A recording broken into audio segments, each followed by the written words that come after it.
नमस्कार बच्चों, आप सभी का स्वागत और अभिनंदन। इससे पूर्व वाले सत्र में अपन ने अध्ययन किया था पॉलिस्टर की निर्माण प्रक्रिया।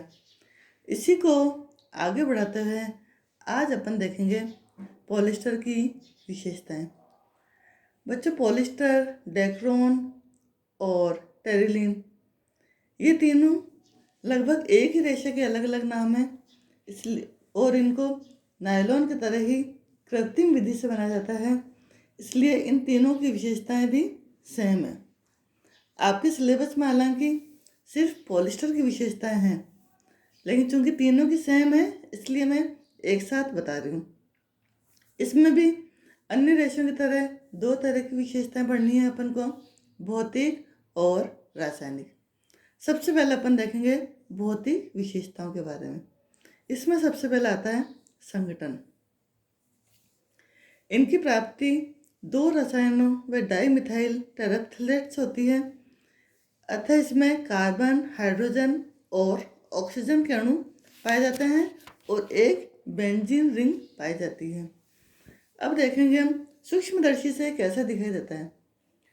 सूक्ष्मदर्शी से देखने पर डेक्रोन या पॉलिस्टर का रेशा नायलॉन की भांति चिकना, चमकदार, गोलाकार और कांच की सीधी छड़ की तरह दिखाई देता है। वैसे लगभग सभी रासायनिक रेशे या कृत्रिम रेशे माइक्रोस्कोप से देखने पर चिकने, चमकदार और कांच की छड़ी के समान ही दिखाई देते हैं। मजबूती, ये काफ़ी मजबूत होते हैं, रगड़ का कोई प्रभाव नहीं पड़ता और इसलिए वस्त्र काफ़ी टिकाऊ होते हैं और इसके रेशे को गर्म अवस्था में खींचा जाता है, जिससे इसका परमाणु भार काफ़ी बढ़ जाता है। इस कारण ये रेशे और अधिक मजबूत हो जाते हैं। नेक्स्ट गुण है प्रत्यास्था। इनके रेशों में प्रत्यास्था का थोड़ा सा अभाव होता है, यानी हम खींचें तो वापस छोड़ने पर यह पुनः पहले वाली कंडीशन में पूरी तरह से नहीं आ पाते। प्रतिस्कंदता, डेक्रोन या पॉलिस्टर के रेशों में प्रतिस्कंदता का बहुत अच्छा गुण पाया जाता है, जिसके कारण वस्त्र पूर्वाकृति को शीघ्रता से प्राप्त कर लेते हैं। इसलिए वस्त्र सदैव ताजे और नए दिखते हैं और इसमें सलवटें कम पड़ती हैं।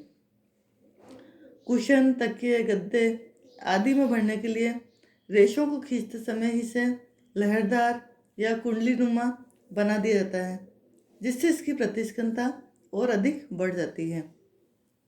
नेक्स्ट गुण हम देखेंगे तनाव सामर्थ्य। तनाव सामर्थ्य का अद्भुत और अनोखा गुण इसमें विद्यमान रहता है, इसीलिए वस्त्र को बनाना बहुत आसान है, क्योंकि इसमें वार पैन को हम आसानी से खींच सकते हैं। नेक्स्ट गुण है अवशोषकता। डेक्रोन या पॉलिस्टर के रेशे में पानी को सोखने की क्षमता बहुत कम पाई जाती है।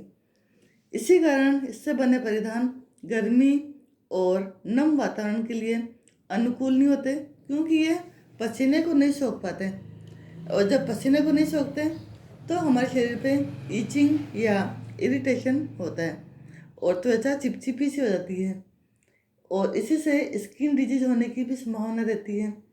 इसलिए गर्मी और नम वातावरण में इसको नहीं पहनना चाहिए। नेक्स्ट गुण है ताप संवाहकता। यह ताप का सुचालक होता है। छोटे रेशों से बने होने के कारण पॉलिस्टर जल्दी गर्म नहीं होता। शीकन प्रतिरोधकता, यानी सल पड़ जाए तो इसका कितना प्रतिरोध वो कर सकता है। डेक्रोन या पॉलिस्टर के रेशों में शीकन प्रतिरोधकता का अद्भुत गुण होता है। नायलॉन की अपेक्षा इसके परिधान शीघ्रता से पूर्व आकृति को ग्रहण कर लेते हैं, अतः इसका उपयोग सूटिंग तैयार करने में किया जाता है। नेक्स्ट देखेंगे अपन सूखे ताप का प्रभाव। डेक्रोन के रेशे ताप सहनशील होते हैं। 440 डिग्री सेंटीग्रेड पर ये रेशे जल जाते हैं। अत्यधिक गर्म इस्त्री करने से रेशे पिघलकर आपस में चिपक जाते हैं। जलाने पर डेक्रोन के रेशे पिघलकर टपकने लगते हैं और प्रत्येक बूंद के साथ जलती हुई लपटें गिरती है। इनके जलने से विचित्र प्रकार की गंध निकलती है, क्योंकि ये केमिकल फाइबर है, अतः केमिकल की स्मेल आती है और इसकी राख काली होती है। प्रकाश एवं धूप का प्रभाव। डेक्रोन या पॉलिस्टर के रेशा धूप एवं प्रकाश से अप्रभावित होते हैं, लेकिन लंबे टाइम तक यदि हम इसे धूप में रखें तो इसका कलर फेड हो जाता है और मजबूती में कमी आती है। फफूंद, कीड़े एवं सूक्ष्म जीवों का प्रभाव।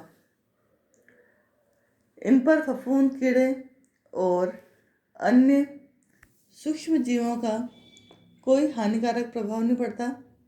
ये तीनों ही इसको नुकसान नहीं पहुंचा पाते, इसीलिए इसका केयर करना या स्टोरेज करना बहुत आसान होता है। ताप स्थायित्व।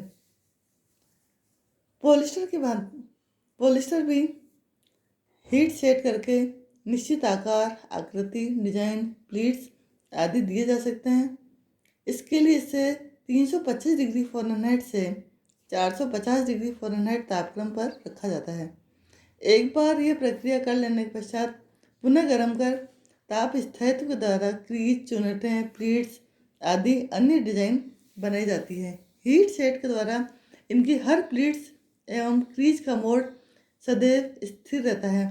आपने बच्चों की फ्रॉक देखी होगी, उसमें परमानेंट प्लीट्स बनी होती है, तो वो हीट सेटिंग के द्वारा ही बनाई जाती है। नेक्स्ट गुण है सफाई एवं धुलाई। इनकी सफाई धुलाई करना बहुत आसान है। यदि कोई धब्बा भी लग जाए तो शीघ्रता से इसे छुटाया जा सकता है और धोने के पश्चात वस्त्र बहुत जल्दी सूख जाता है। इसीलिए वस्त्र इजी केयर या वॉश एंड वियर होते हैं। किसी भी साबुन और शोधक पदार्थ का धोने में हम प्रयोग कर सकते हैं। रगड़ का प्रभाव। इसमें रगड़ और घर्षण को सहन करने की अद्भुत क्षमता होती है, इसीलिए ये बहुत ज़्यादा टिकाऊ होते हैं।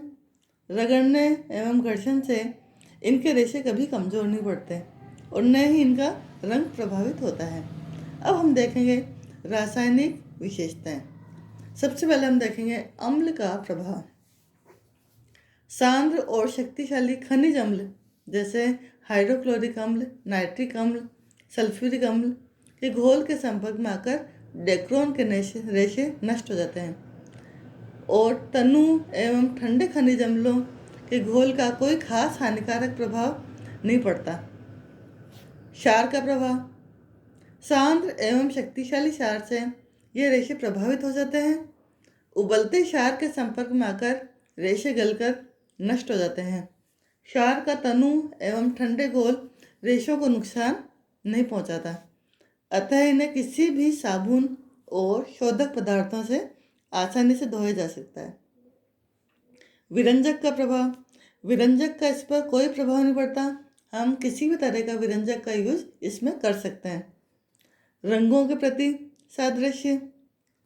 इन पर सभी रंग खिलते हैं।